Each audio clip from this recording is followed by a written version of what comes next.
कबीला अपनी जिंदगी गुजार रहा था।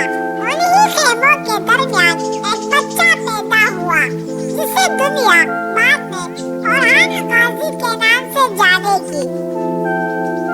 सुबह का वक्त बच्चे खेल रहे हैं। छोटा औरहान लकड़ी की तलवार से प्रैक्टिस कर रहा है। माँ, औरहान जरा आहिस्ता, तुम अभी छोटे हो। छोटा औरहान मासूम लेकिन पुरजोश, अम्मी मैं भी अबू की तरह बहादुर बनना चाहता हूँ। माँ मुस्कुराती ही और उसके सर पर हाथ फेरती है।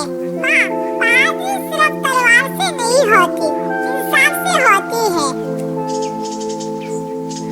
कबीले के सरदार उस्मान अव्वल घोड़े पर वापस आते हैं। सिपाही उनका इस्तकबाल करते हैं। औरहान दूर से देखता है, आंखों में चमक। औरहान अपने दोस्त से आहिस्ता, एक दिन मैं भी ऐसे ही घोड़े पर आऊंगा। उस्मान औरहान को देखकर मुस्कुराते हैं। उस्मान, औरहान तलवार उठाना आसान है, लेकिन उसका हक अदा करना मुश्किल। सूरज गुरूब होता है। उस्मान औरहान को जंगल के किनारे ले जाते हैं। उस्मान, बेटा, अगर कभी तुम्हें ताकत मिले तो मजलूम का साथ देना। उस्मान तलवार निकालकर जमीन में गाड़ देते हैं।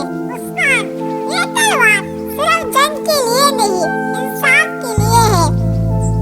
अगले दिन ट्रेनिंग ग्राउंड सिपाही प्रैक्टिस कर रहे हैं।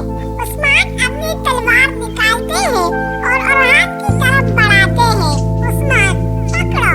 छोटा औरहान दोनों हाथों से तलवार पकड़ता है। तलवार बारी है।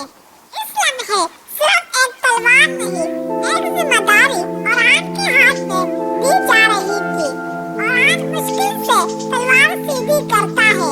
उस्मान मुस्कुराते हुए, बहादुरी का मतलब डर का खत्म होना नहीं, बल्कि डर के बावजूद सही का साथ देना है।